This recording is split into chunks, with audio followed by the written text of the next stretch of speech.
Muscles of the face and neck. Orbicularis oculi.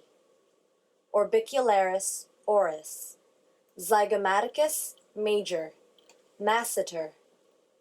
Temporalis. Frontalis.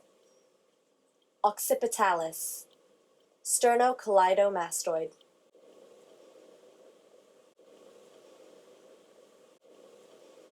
My name is Nelson Bennett, and I'm a professor of biology here at Montgomery College in Tacoma Park. Today we're going to be reviewing the muscles of the head and neck. And to start, we're going to look at the muscles of facial expression. The first muscle is going to be this circular muscle that surrounds each orbit of each eye socket. This one is called the orbicularis oculi, and is basically designed to help you close your eyes. A similar muscle that is also circular can be found around the mouth. This one is called the orbicularis oris, and this muscle helps you to purse your lips or to pucker. On the side of the face, there are two muscles that are called Zygomaticus muscle. The one that you should be familiar with is going to be the larger of the two Zygomaticus muscle. This one's called the Zygomaticus major, and it's responsible for helping you to pull the corners of your mouth up, as in smiling. On the side of the face here, on the side of the jaw, we can see a rather powerful muscle. This muscle really isn't involved so much in facial expression as it is involved in chewing, by helping you to close your mouth or to elevate the mandible when you're chewing. And this one is called the masseter. So the masseter is a powerful strap-like muscle that attaches to the bottom of the lower jaw or the mandible, and it elevates the mandible pretty powerfully when you're chewing. Another muscle that's also involved in chewing that could go together with our masseter muscle is on the side of the head here, and this muscle is called the temporalis, named for the bone where it's located.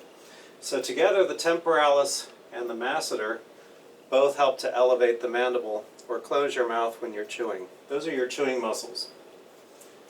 On the front of the head, we have the frontalis muscle. This muscle helps you to furrow your brow, like when you're frowning or if you're confused and your brow wrinkles up. That's what this muscle would do, the frontalis muscle. And in the back of the head, we have the occipitalis muscle. And all these muscles are named for the bones on which they're located. Sometimes they refer to the frontalis and the occipitalis in the back as one muscle called the occipitofrontalis, because they are connected by connective tissues. And here we can see another view of the occipitalis muscle on the back of the head, very close to the trapezius muscle. So I believe that pretty much takes care of the muscles of the head. On the neck region, there's a couple of muscles we could probably mention that are important. This large, long muscle here on the side of the neck, on each side, is called the Sternocleidomastoid muscle, sometimes referred to or abbreviated as the SCM. The Sternocleidomastoid muscle is named for its origin on the sternum and on the clavicle, and its insertion on the mastoid process of the temporal bone. This muscle helps you to turn your head, and if you use both of the sternocleidomastoid muscles together, they simply help you to flex the cervical spine or nod your head forward. So let's review the muscles of the head and neck on a much smaller model, where they can still be seen rather easily. Surrounding the eyes, or the orbits, we have the orbicularis oculi, which helps you to close your eyes. Surrounding the mouth, we have the orbicularis oris, which helps you to purse your lips. On the side of the cheek here, we have the Zygomaticus major, which helps you to raise or elevate the corners of your mouth. On the side of the cheek here, we have the very powerful masseter muscle, which is one of your chewing muscles, which helps you to elevate the jaw. A muscle which does something very similar is the temporalis back here. On the front of the head and near the back, we have the frontalis muscle and the occipitalis muscle back here. Frontalis helps you to wrinkle your eye, you wrinkle your forehead, or elevate your eyes, like when you're looking, or forehead when you're looking surprised. On the side of the neck, we have the sternocleidomastoid muscle. There's two of them, they're paired. Sternocleidomastoid muscle, if used singly, helps you to rotate your head. If you use them together, they help you to nod your head forward. Let's review these muscles from yet another angle. Surrounding the eye sockets, we have the orbicularis oculi, the circular muscle that helps you close your eyes. Surrounding the mouth, we have the orbicularis oris, a circular muscle that helps you to purse your lips or to pucker. On the side of the face, we have the very powerful masseter muscle, which helps you to close your jaw when you're chewing. The temporalis on the side of the head does the same thing.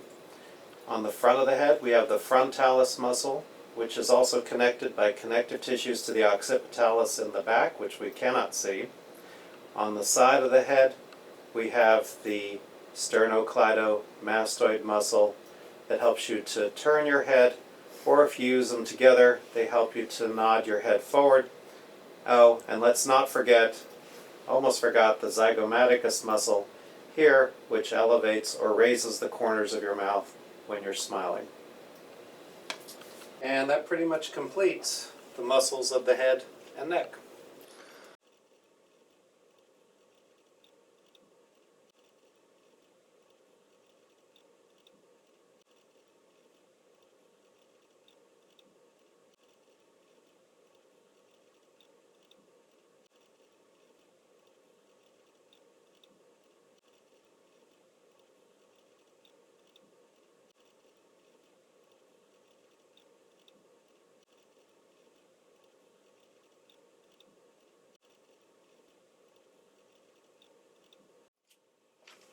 Orbicularis oculi, orbicularis oris, Zygomaticus major, masseter, temporalis, frontalis, sternocleidomastoid,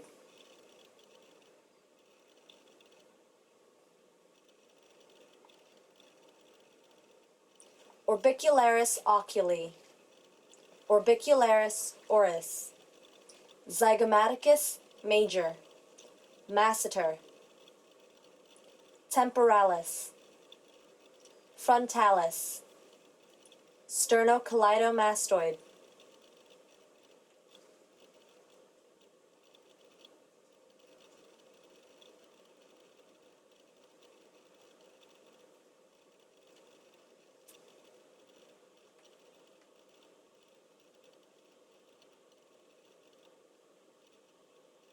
orbicularis oculi, orbicularis oris, Zygomaticus major, masseter, temporalis, frontalis, sternocleidomastoid,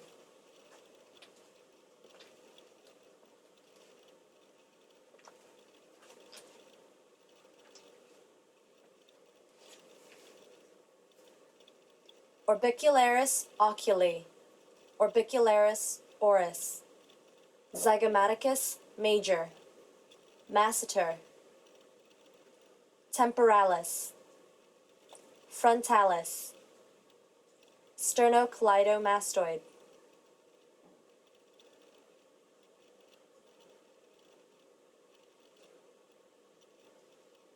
Occipitalis, temporalis, masseter, sternocleidomastoid,